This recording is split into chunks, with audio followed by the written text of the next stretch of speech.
สุดท้ายของคนอันนั้นก็ยังធ្វើការតាក់ខាងមុខហ្នឹងបងប្អូនដោយសារតែយើងអត់បាននៅក៏វាពុកបងប្អូនគឺច្រេះហើយច្រេះតាំងស័យហើយវាលិចទឹកធ្វើឈើយើងពុកច្រើនបងប្អូនអញ្ចឹងយើងធ្វើការរុះរើហើយយើងជ្រៀកខ្លះបងប្អូនយើងជ្រៀកបំបែកទូចទូចដើម្បីយកធ្វើកូនរងយើងឯចការហ្នឹងបងប្អូនគឺយើងធ្វើកូនរងសម្រាប់ច្រូតបងប្អូនព្រោះវាជាដល់ដល់ច្រូតដែរបងប្អូនហើយយើងដឹកទៅហើយឥឡូវមកដល់នៅទីតាំងផងអញ្ចឹងហ្នឹងបង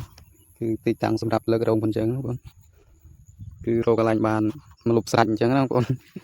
គឺអត់ក្តៅទេបងប្អូនគឺជាពេញមួយថ្ងៃអញ្ចឹងណាបងប្អូនហើយនៅក្រោមដើមកន្លែងផងអញ្ចឹងថ្ងៃត្រង់គឺបានដើមកន្លែងបាំងពេលទៅរៀបល្ងាចគឺ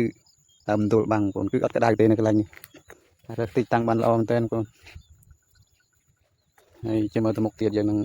ធ្វើយើងនឹងថតឲ្យបងប្អូនមើលពីសកម្មភាពដែលយើងធ្វើណាបងប្អូនគឺធ្វើថ្ងៃនេះអត់មានគ្នាច្រើនទេបងប្អូនគឺតែ3នាក់ឲ្យកូនសត្វតែម្ដងណាបងប្អូន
ឥឡូវគឺយើងធ្វើរួចបានសម្រាប់ហើយបងប្អូនគឺ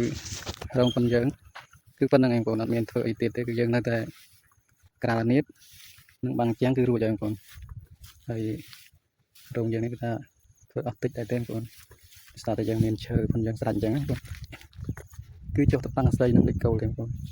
ឈើនេះសូវតែឈើចាស់ប៉ុនយើងណាបងប្អូនយើងនៅតែដាក់អានីបបាំងជាងគឺរួចហើយបងប្អូនគឺបានរងចាំចាប់មួយហើយនៅវាការផងយើងការនឹងខ្សែគឺនៅជាប់គ្នាតែម្ដងណាបងប្អូនហើយខាងខ្ញុំនេះគឺចាប់ដើមធ្វើរោងច្រើនបងប្អូន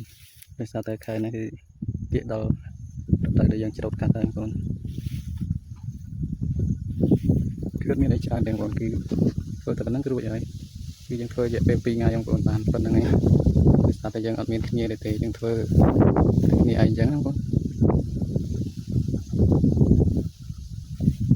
ហើយខាងមកជាស្រែផងយើងណាខាងមកជាស្រែផងបងក៏ធ្វើរោងបានមួយដែរបងប្អូនគឺប៉ុនគ្នាតែម្ដងរោងជារោងប៉ុនគាត់បងប្អូន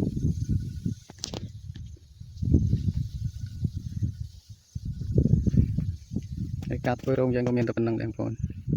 ជម្រាបលាបងប្អូនសុខសប្បាយ